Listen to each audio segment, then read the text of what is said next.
বউ সুন্দরী পিঠে পেয়ে আমার বর তো নিজের বউকেই ভুলে গেল। উফ, কী যে দিনকাল এলো ভেবে পাই না বাবা, যাচ্ছে তাই একেবারে। বউটাকে কোথায় একটু ভালোবাস। হ্যালো এভরিওয়ান, কেমন আছো তোমরা সবাই? আমি কিন্তু একদম ভালো নেই, কারণ এই বউ সুন্দরী পিঠে বানাতে গিয়ে আমার যে আজকে কী অবস্থা হয়েছে তোমরা ধারণা করতে পারবে না। পুরো ভিডিওটা যদি দেখতে হয় আমার ইউটিউব চ্যানেলের লিঙ্ক এখানে নিচে ডিসক্রিপশন বক্সে দেওয়া রয়েছে, তোমরা অবশ্যই লিঙ্কটা প্রেস করে ভিডিওটা গিয়ে দেখে আসো। আশা করছি তোমাদের সবার ভালো লাগবে এবং আশা করছি তোমরা সবাই আমাকে সাপোর্ট করবে। আমার চ্যানেলটাকে সাবস্ক্রাইব করে দিও, লাইক কমেন্ট শেয়ার করতে তো একদমই ভুলো না। আমার ফেসবুক পেজটাকেও কিন্তু অবশ্যই তোমরা ফলো করে দিও, যাতে সবার ফার্স্টে তোমাদের কাছে নোটিফিকেশানটা চলে যায়, ঠিক আছে? তো আমার পেজ নেম রয়েছে লিনাস ক্রিয়েটিভিটি।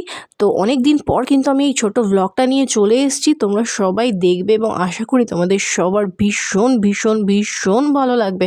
আমার তো পুরো কাঁদো কাঁদো হাল হয়ে গেছে, জানি না তোমাদের কী হাল হবে। ভিডিওটা দেখে হয়তো তোমাদেরও আমার উপর দয়া চলে আসবে। আমার যে কী অবস্থা, কী আর বলবো।